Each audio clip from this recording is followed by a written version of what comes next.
The date is 1941 and the Second World War is in full swing. In the deserts of North Africa, the British Royal Air Force is tangling daily with the formidable Luftwaffe, and the costly engagements have sounded a call for fighter pilots. Responding to that call is a unit of Australian fighter pilots shipped across the world to fight the Germans in Africa. Hearing of this, the German pilots snicker amongst themselves. What do a bunch of Aussies know about air-to-air combat?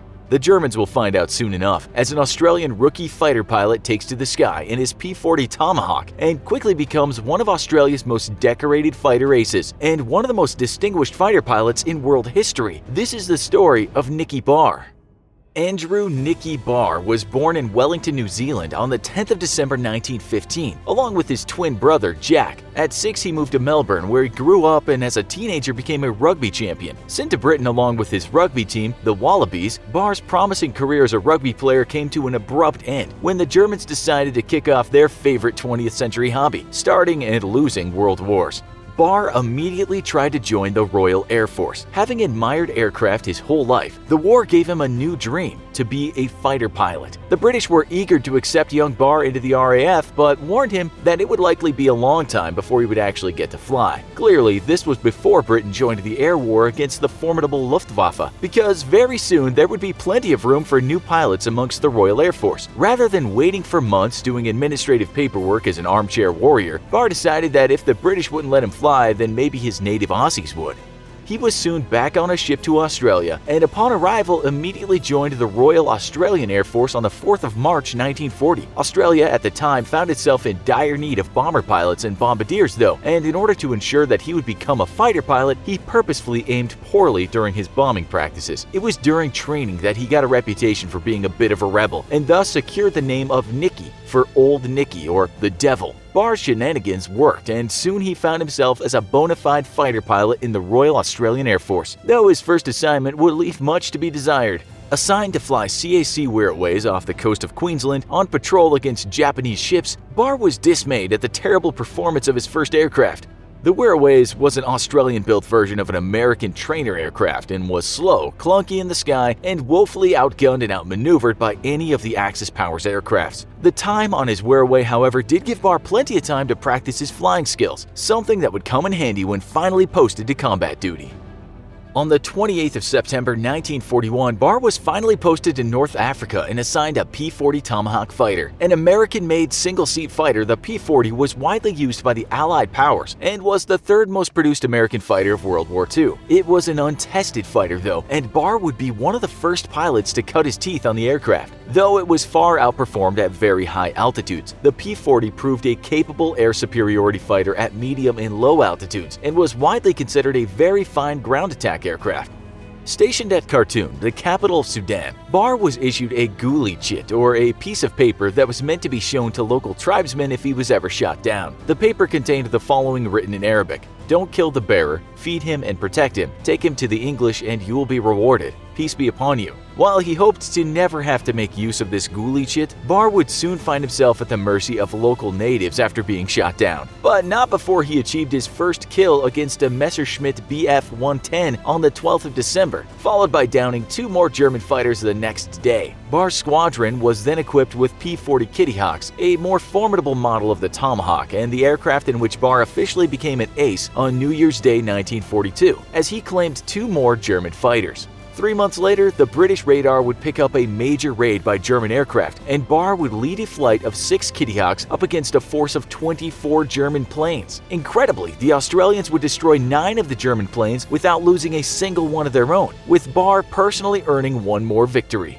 Barr was quickly becoming one of the most accomplished fighter aces in the African theater, being credited with 12 enemy kills, 2 probable kills, and 8 damaged. While he always believed the Kitty Hawk was no true match for the German Messerschmitts, he concluded that he would make up for the plane's engineering shortcomings with sheer aggression. He famously quipped that he would treat aerial combat the same as he would treat a boxing match up against a much bigger, tougher opponent. The key to winning was sheer aggression. Barr's prowess would quickly earn him command over his squadron. In January of 1942, though, Barr was shot down for the first time. After having destroyed a German and Italian fighter, Barr spotted a fellow pilot who had crash-landed in the desert below. He brought his aircraft down and began to touch down so as to recover the stranded pilot, when suddenly 2 German fighters dove on him from above. He aborted the landing and pulled up into the sky, taking on the 2 aggressors and managing to shoot one down, though he was eventually forced to undergo an emergency landing behind enemy territory after more Germans showed up and damaged his aircraft. Climbing out of his aircraft with a German fighter bearing down on him and ready to light him up, Barr decided that the best thing to do to throw the pilot's aim off was to run directly at the oncoming aircraft, and the suicidally aggressive trick worked, with Barr's life being spared, albeit at the cost of being injured by shrapnel from rocks shattering from the fighter's cannon shells. A friendly tribe of Arab nomads happened to find him, however, and treated his wounds, helping him return to friendly lines. For this and his exploits to date, Barr earned himself the Distinguished Flying Cross. 4 months later, Barr would have another close call when his engine overheated and he was forced to land his plane to allow his engine to cool off. He removed the cowling protecting the engine but spotted enemy tanks rushing toward him. Armed with only a pistol, Barr decided it wouldn't be wise to bring a gun to a tank fight and risked crash landing by taking off with the overheating engine. Luckily for him, the plane would bring him safely back to base in one piece. 5 days later, though, he was shot down a second time and crash-landed in the middle of a raging tank battle. Wounded and staying put by his aircraft, he was helpless to watch as the 2 armies battled each other, both sides trying to reach him first. The British would be the first to reach him and treat his wounds, returning him to his squadron. A month later, though, Barr was forced to bail out of his stricken Kitty Hawk and was captured by Italian soldiers, then shipped off to Italy where he was imprisoned in a POW camp.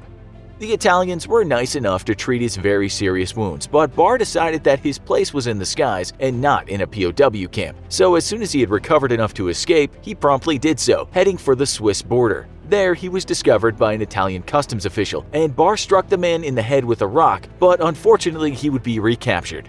Charged with the official's death, Barr avoided the death penalty when a Swiss Red Cross colonel representing him at his court-martial located the official and proved that he had not died in the attack. A year later, in 1943, Italy would find itself on the verge of surrender, and German forces began rounding up prisoners to ship to Germany. Not particularly in the mood for a holiday in Deutschland, Barr decided to jump from the moving train he was being transported in, and he managed to link up with a force of Italian partisans. For 2 months, Barr fought the Nazis behind enemy lines before being recaptured. This time, he was taken to a transit camp located just over the Austrian border. And once more, Barr kindly refused the Germans' hospitality by digging a tunnel under the barbed wire and escaping along with 14 other prisoners.